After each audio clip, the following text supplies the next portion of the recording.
अंधभक्त ना बने, पागल ना बने, परमात्मा को जाने। हेलो फ्रेंड्स, भक्ति और अंधभक्ति में महान अंतर है।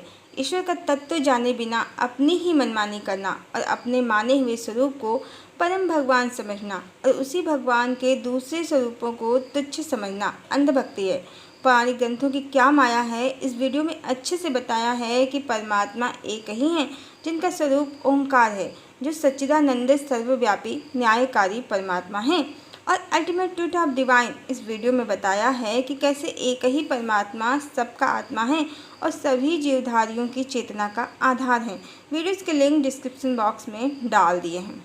बहुत से पौराणिक ग्रंथों ने अपनी अपनी मान्यता वाले स्वरूप को परम भगवान बता दिया है, पर इससे कई परमात्मा तो नहीं हो सकते, और जो स्वरूप किसी लोक में सीमित हों वो तो वैसे भी परम भगवान नहीं हो सकता।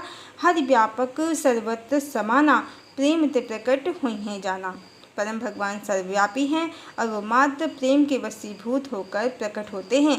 इस प्लैनेट पर वो भगवान रहते हैं, उस प्लैनेट पर ये भगवान रहते हैं, इस कल्प में वो उतरते हैं, उस कल्प में ये उतरते हैं। ये सब मूर्खों की कल्पना है, इसके अतिरिक्त कुछ भी नहीं। भगवान श्री कृष्ण के अनुसार ही वो स्वयं परम धाम है, किसी लोक में सीमित नहीं है। श्रीमद् भगवद गीता में भगवान ने अर्जुन से कहा है, गतिर्भर्ता प्रभु साक्षी निवासा शरणम सुहिता प्रभा प्रलया स्थानम निधानम बीजम अव्ययम। में प्राप्त होने योग्य परम धाम, भरण पोषण करने वाला, सबका स्वामी, शुभ अशुभ का देखने वाला, सबका वास स्थान, शरण लेने योग्य, प्रत्युपकार न चाह कर हित करने वाला, सबकी उत्पत्ति प्रलय का हेतु, स्थिति का आधार, निधान और अविनाशी कारण हूँ। वो स्वयं परम धाम है, न कि किसी धाम में रहते हैं। और जो उनका लोक है वो बिरजा नदी के पार नहीं है, बल्कि वो स्थान है जहाँ पहुंचकर जिस परम पद को प्राप्त होकर मनुष्य लौटकर संसार में नहीं आते हैं, उस स्वयं प्रकाशित परम पद को न तो सूर्य प्रकाशित कर सकता है, न चंद्रमा और न अग्नि, वही उनका परम धाम है। भगवान ने अर्जुन से कहा है श्रीमद् भगवद गीता में, न तद्भासयतो सूर्यो न शशांको न पावका यद् गत्वा न निवर्तन्ते तद्धाम परमं मम।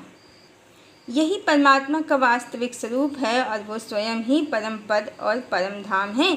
जहाँ जीवात्मा उनमें विलीन हो जाती है, वहाँ करोड़ों स्त्रियों का कोई खेल तमाशा बिल्कुल भी नहीं है, क्योंकि परमात्मा विशुद्ध तत्व है, चेतना है, परम चेतना है। और बिल्कुल यही गायत्री स्तवन में भी कहा गया है, यन मंडलम सर्वगतस्य विष्णु आत्मा परम धाम विशुद्ध तत्वम। ये तो परमात्मा का स्वरूप हो गया। अब जो कहते हैं कि श्री कृष्ण है परम भगवान और उनके अवतार हैं विष्णु, या वो जो कहते हैं कि शिव है परम भगवान, विष्णु उन्हीं से उत्पन्न हुए हैं, तो ध्यान रहे परमात्मा तो हर स्थिति में एक ही हैं। और वही एक परमात्मा सृजन रूप में ब्रह्मा हैं, प्रलय रूप में शिव हैं और पालनकर्ता के रूप में विष्णु हैं। विष्णु का अर्थ भी होता है जो सर्वव्यापी है, अणु अणु में विराजमान है।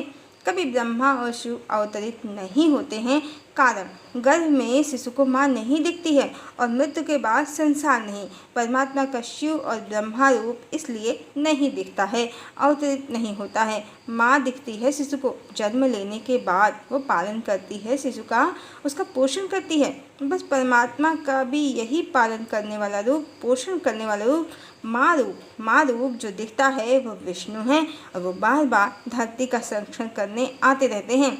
इसलिए सनातन धर्म की मान्यता के अनुसार विष्णु बार बार अवतार लेते हैं, पर शिव ब्रह्मा विष्णु एक ही परमात्मा के तीन स्वरूप हैं, न कि अलग अलग भगवान। इसीलिए कहते भी हैं हरि और हर में कोई भेद नहीं है, भेद करना भी नहीं चाहिए। अब रही बात श्री कृष्ण की, तो सनातन की मान्यता के अनुसार भगवान विष्णु के दशावतारों में राम 7वें, कृष्ण 8वें, बुद्ध 9वें और श्रीकल की 10वें और अंतिम अवतार हैं। सनातन की मान्यता के अनुसार राम 12 कलाओं से युक्त हैं और श्री कृष्ण 16 कलाओं से। अब जो श्री कृष्ण को बिरजा नदी के पार वाला परम भगवान मानते हैं, वो कहते हैं कि श्री कृष्ण 16 कलाओं से युक्त परम भगवान हैं और राम 12 कलाओं से युक्त मनुष्य अवतार हैं और विष्णु श्री कृष्ण के अवतार हैं। पहले तो हंसी आती है ऐसी बेतुकी फिलॉसफी पर, फिर भी अब इसे समझना चाहिए। चंद्रमा की कलाएं यदि कम ज़्यादा हों तो भी इससे चंद्रमा की पूर्णता पर कोई प्रभाव नहीं पड़ता है। जिस युग में जितनी कला की, जितनी शक्ति की आवश्यकता होती है, भगवान उतनी कलाओं का प्रयोग करते हैं, अन्यथा वो पूर्ण ब्रह्म हैं, परम तत्व हैं। सभी कलाएं उन्हीं से निकलती हैं। और राम तो अवतरित हुए हैं त्रेता में, और कृष्ण अवतरित हुए हैं द्वापर में। कृष्ण के पिता वसुदेव हैं, माता देवकी हैं। राम के पिता दशरथ हैं, माता कौशल्या हैं। पर विष्णु किस कल्प में, किस युग में, किस मनवंतर में अवतरित हुए हैं? उनकी माता कौन है? उनके पिता कौन हैं? क्योंकि वो स्वयं भू हैं। उनका कोई माता पिता नहीं है, बल्कि वो सबके माता पिता हैं। और परम भगवान विष्णु ही त्रेता में महाराज दशरथ के पुत्र राम हैं, और द्वापर में वसुदेव के पुत्र वासुदेव श्री कृष्ण हैं। और भगवान की कलाएं अनंत हैं, उनकी शक्तियां अनंत हैं। वो सीमित शक्तियों वाले नहीं हैं। 16 कलक चंद्रमा पूर्ण होता है, पर ईश्वर सूर्य और चंद्रमा से बढ़कर हैं। वो अनंत ब्रह्मांडों के स्वामी हैं। और बेजा नदी के पार वाले करोड़ स्त्रियों के प्लैनेट वाले श्री कृष्ण सिर्फ 16 कलाओं के हैं, जबकि सनातन की मान्यता के अनुसार वर्तमान में भगवान का जो अवतार हुआ है, सर्वव्यापी परम भगवान विष्णु का, जो शिव भी हैं, जो ब्रह्मा भी हैं, उनका जो श्री कल्कि अवतार हुआ है, वो 64 कलाओं से युक्त हैं। उनकी शक्तियाँ और कलाएँ श्री कृष्ण से 4 गुना अधिक हैं। अब परम भगवान कौन है? भगवान एक ही हैं, वही विष्णु हैं, वही शिव हैं, और वही ब्रह्मा हैं, और वही श्री कृष्ण और श्री राम भी हैं। भगवान के स्वरूपों में भेद करना भगवत अपराध है, इससे बचें। और पुराणों की गोल मोल कहानियों में भ्रमित ना हों।